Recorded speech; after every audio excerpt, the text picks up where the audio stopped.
Hello, everybody, and welcome to Make It Monday. Again, in celebration of National Serger Month, we're going to talk about the rolled hem today on Make It Monday. So, welcome. Thanks for joining us today. Hope you're having a good day. I'm Jim with Amy Sews and the Original Sewing Club Expo, and I thought I'd go and share a couple of tips and pointers on how to get a really good rolled hem, because it seems like so many people, one of the reasons you get your serger is you want to do a really nice, fine rolled hem finish on a ruffle or a garment or even for seam construction. And it seems like it never looks as good as you hoped or that you've seen in photographs or as the salesperson went and demonstrated. So I thought I'd share a couple little tips and tricks. And sometimes it's not always the machine at fault or our skills. It could be the thread selection. So I'm going to zoom in over here. And just to show you that this is a classic 3-thread rolled hem. And I did this setup just as it showed on my machine. I just used all the settings that were on it, and nothing was changed. And this is just using regular serger thread. I used nothing fancy.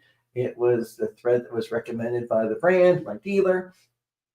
And it was put in the needle, upper looper and lower looper. And again, I used the settings that was suggested on my machine whenever I selected 3-thread rolled hem. And I got a really nice, tiny rolled hem. You can see even in the back, it's really nice and neat. Everything's rolled over to the back side. And I got a really nice, clean finish on my front. And for those that don't, excuse me, totally understand how a rolled hem works, basically what the machine does is the serger cuts the fabric for us, and it takes the fabric and it rolls it over the edge of the stitch finger, so we get a really nice tight seam, clean finishes both sides, and we get a really nice elegant look. And this is again using a standard serger thread of a really good quality.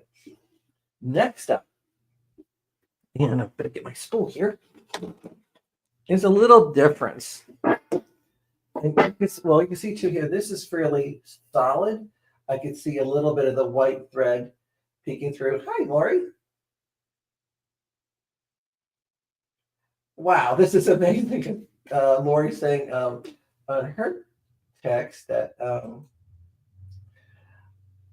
her daughter's working with that very thing right now.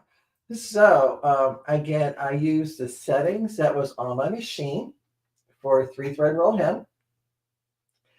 Anytime I tweak it, what I usually do is I maybe first thing, if I think it's not as tight as it could be, I may either go and reduce the cutting width slightly, or more importantly, I increase the lower looper tension. I see that when it does that, it pulls it to the back side a little better, and you can see it's really tight in there. You're nice and clean. But I can also see a little bit of the white poking through. And I purposely used contrasting threads so you can see how the density is. I could have changed it, made it a little shorter, but sometimes when you do that, and here's one, this was the setting that was suggested by the brand. And as you can see, I could see some of the green poking through the stitching. So you're thinking, well, I should have it a little tighter. Well, I did reduce that. I believe that was 1.1 and this is down to 0.9.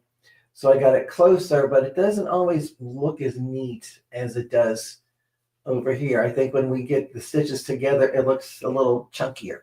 The backs still look nice, but it just wasn't as solid as maybe as I would have liked.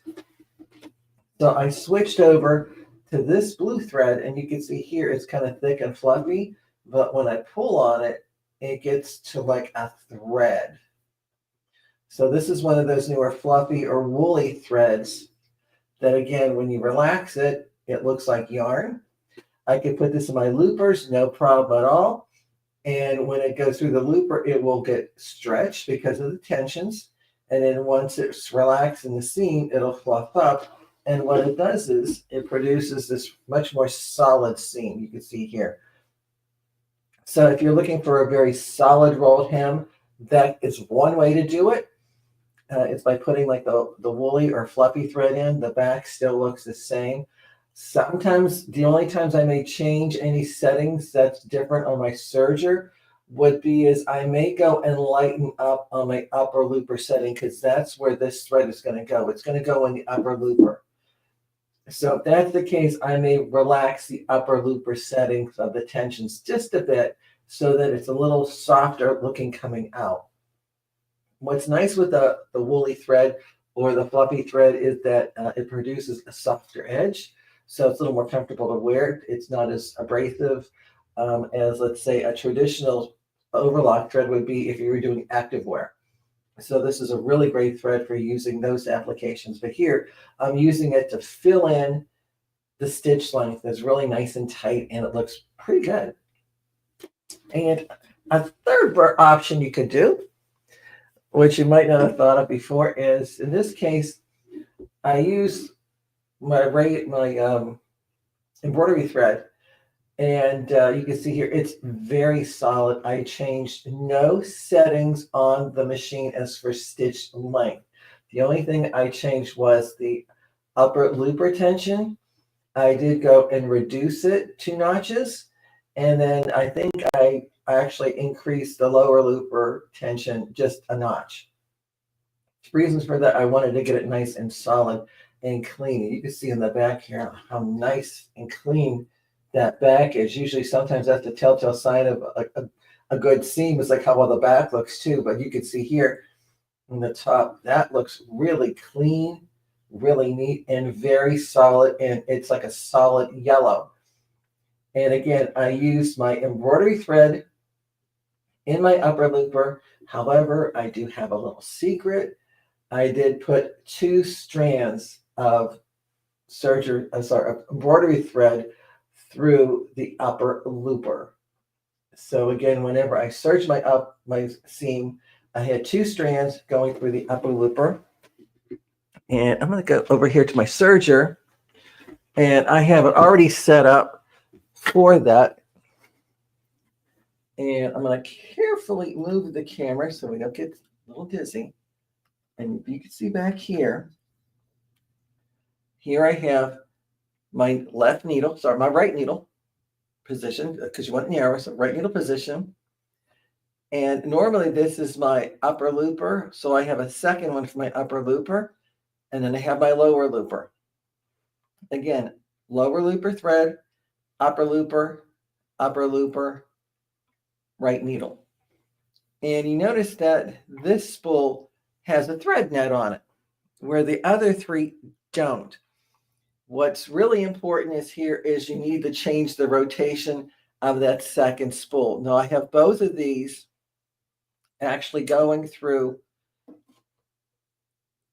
see if I can move that there. They're both going through the upper looper tension. Here I have my traditional embroidery spool coming right off the spool cap.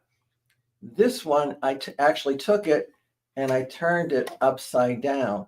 The reason for that is I'm changing the rotation of the feed. As it's coming off this one, it's coming clockwise. By flipping it over, putting a thread net on so it doesn't fall and catch, it's actually unthreading counterclockwise. So this one again is unthreading clockwise, and the right one here is counterclockwise. And by doing that, I'm not getting the threads twisting together. It'll actually allow the threads to flow out of the serger and lay next to each other. So again, instead of having them both going clockwise together, I'm having them in opposite directions, just like if you ever watch contractors build a bridge and they're using steel cable. They always have them unwind in opposite directions. And by doing that, I'm having my threads unwind, as you can see on my serger. I'm having them unwind in opposite directions. That way you're getting a nice even feed, and the threads will lay side by side when they come through the serger. If you allow them both to come in the same direction, they're going to eventually twist and tangle as they're going through the thread delivery system. So again, by having one flipped, so it's the opposite direction, they'll lay side by side when you serge out your seam. And as you can see in that sample there, it is a really solid seam. So here I got 2 strands of embroidery thread. Here I have my fluffy thread for that rolled hem. And the final one, my traditional serger thread.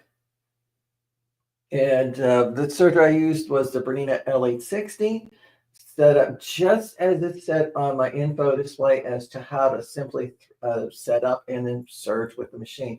Took me about 2 minutes. That was kind of nice like that. Just remember to reposition your stitch finger, because a lot of times we may forget that because we may not do a whole lot of rolled hemming. And that's one of the things, is that the actual hem is formed on a stitch finger that gets the fabric wrapped around it and then bound in the thread. And if we forget to go and engage that stitch finger, we're going to get a much wider rolled hem. It'll be more like a 3-thread narrow hem. But that's still an attractive seam finish or edge finish. So it's not a negative. It could be just a way of experimenting and playing with your serger. And a quick hello to Bonnie and Susie. It's good to see you, Susie, even here.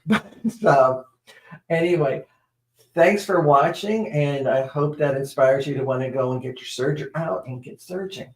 Okay, so again, thanks again. And remember, you can always find us here on Amy Sews or Amy Bachman Sew and Quilt.